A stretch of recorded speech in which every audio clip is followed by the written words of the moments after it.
In an age before calorie counters and complex diet plans, the early Muslims possessed remarkable strength, discipline, and a deep sense of balance.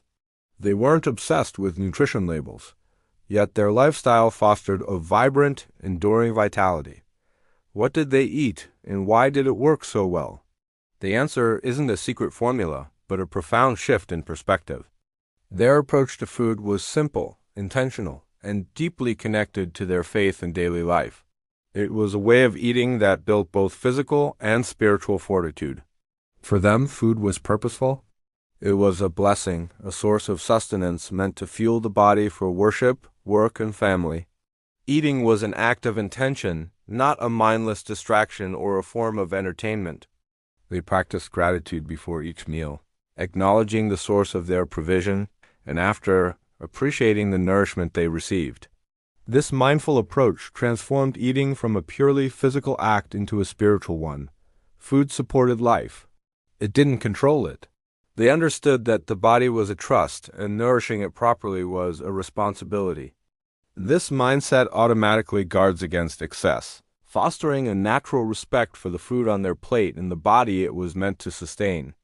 This principle of intentionality is something we can all learn from in our modern world of constant snacking and mindless consumption. So, what were the cornerstones of their diet? The foods they ate were as simple and natural as their philosophy. Dates were a powerhouse of energy, providing quick and lasting fuel. They were a staple for breaking fasts and for long journeys, a perfect example of nature's ready-to-eat energy source. Whole grains, particularly barley in the form of bread or porridge, were fundamental. These complex carbohydrates offered slow-release energy, keeping them full and focused throughout the day. Olive oil, described as a blessed food, was a healthy fat used for both cooking and dressing, providing essential nutrients and flavor. Milk, from goats or camels, offered hydration and protein, while pure water was the primary drink of choice. Meat was consumed, but it wasn't the centerpiece of every meal. It was eaten in moderation, often shared among family and community, which naturally limited its intake. This diet wasn't about restriction, it was about balance. The foods were simple, natural, and worked in harmony to support a healthy, active life without the need for processed alternatives or complicated dietary rules. Central to their entire approach was the golden rule of moderation.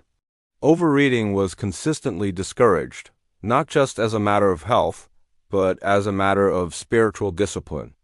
The goal was to find the delicate balance between hunger and fullness, to eat until satisfied but never to the point of discomfort.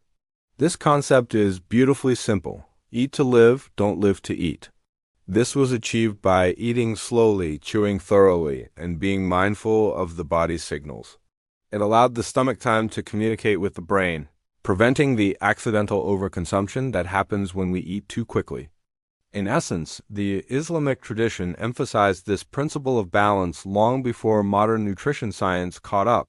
It taught that true strength comes not from excess, but from control and discipline.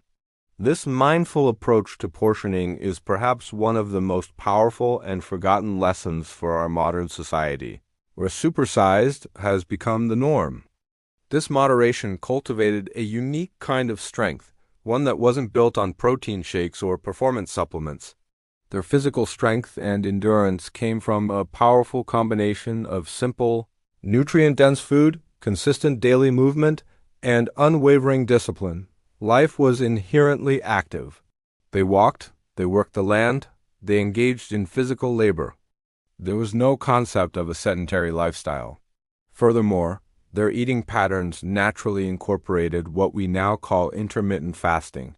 By not snacking constantly and leaving long gaps between meals, they allowed their bodies to rest, repair, and become more efficient at using stored energy. This wasn't a trendy diet. It was just a natural rhythm of life.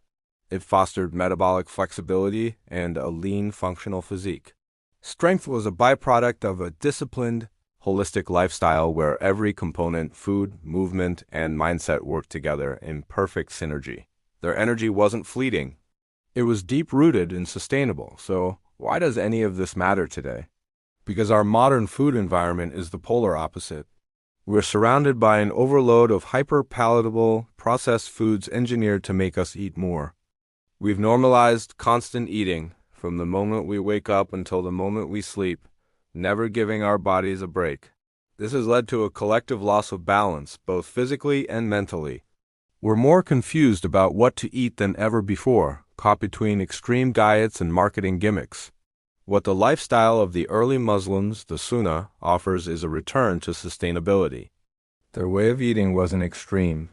It was inherently balanced, intuitive, and designed for long-term well-being. It reminds us that health isn't found in a pill or a fad, but in a simple, time-tested approach to living. Applying these ancient principles to our modern lives is simpler than you might think. It doesn't require a radical overhaul. Start by eating simpler meals, focusing on whole, natural ingredients. Choose an apple over a cereal bar, water over a sugary soda. Practice the art of stopping before you are completely full. This single habit can transform your relationship with food. Reintroduce the element of gratitude. Take a moment before you eat to appreciate your food and eat without distractions. This will help you eat more mindfully and recognize your body's true hunger and satiety signals. The goal here is balance over restriction. It's about building a sustainable and joyful relationship with food that nourishes your body and soul rather than punishing it. It's a gentle return to an intuitive way of eating that our bodies have always known. In the end, the profound wisdom of this lifestyle is captured in a simple truth. The early Muslims ate to live, they did not live to eat. And in that beautiful balance, they found a source of deep, unwavering strength. As we navigate our complex modern world, perhaps the one ingredient we're missing most is simplicity. Thanks for watching. If this reflection resonated with you, consider subscribing for more content that connects timeless wisdom with modern life.